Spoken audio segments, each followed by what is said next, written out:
Dans quel contexte Joseph Kabila est arrivé au pouvoir? De quel pays a-t-il hérité? Le président de la République a accédé d'une manière particulière à la tête du pays en succédant à son père assassiné, laissant un pays divisé par la guerre. Retour sur le contexte de cette accession dans cet élément signé Alain Boma. Une année après la guerre dite de libération, la République démocratique du Congo sombre dans le chaos. Plusieurs rébellions gagnent une partie du territoire national.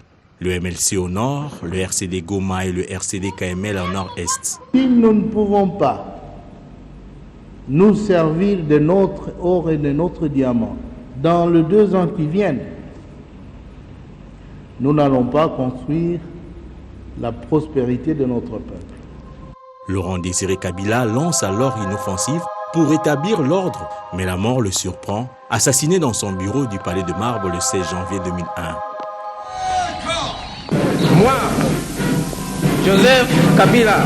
Et c'est là que, contre toute attente, Joseph Kabila, alors général chef d'état-major force terrestre, prend le règne du pouvoir et succède à son père décédé. À 29 ans, l'histoire de cet homme commence. Joseph Kabila prend la destinée d'un pays déchiré et miné par une économie chaotique. Ce n'est pas donné. Le fait de diriger un gouvernement éclaté en différentes composantes et entités.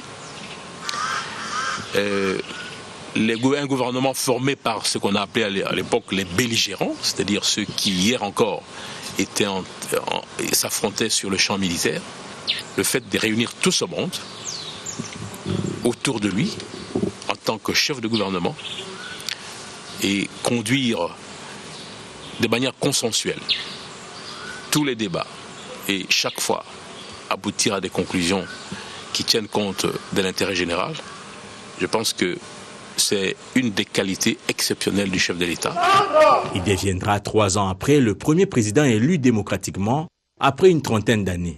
Autre fait, il dote au pays une nouvelle constitution. Joseph Kabila Kabange, élu président de la République démocratique du Congo, Joseph Kabila marque ses pas et se met dans la construction de ce vaste chantier de la RDC. Il entame alors l'exécution de son projet de société dénommé 5 chantiers. Des routes sont construites. Pour s'y faire, il fait appel au partenariat chinois à travers le contrat dit chinois. Dans l'Est, Joseph Kabila fait face à une autre rébellion. Le chef de l'État sort ses stratégies diplomatiques et militaires pour mettre un terme à cette insurrection. Une importance capitale parce que ces 2 pays ont vécu longtemps dans des conflits qui datent de 15 ans. C'est un sommet qui va relancer la CPGL. L'atteinte du point d'achèvement de l'initiative Pays pauvres très endettés aura comme conséquence l'annulation de plus de 10 milliards de dollars américains de dettes. En 2011, les élections seront organisées, élections dont il sortira vainqueur.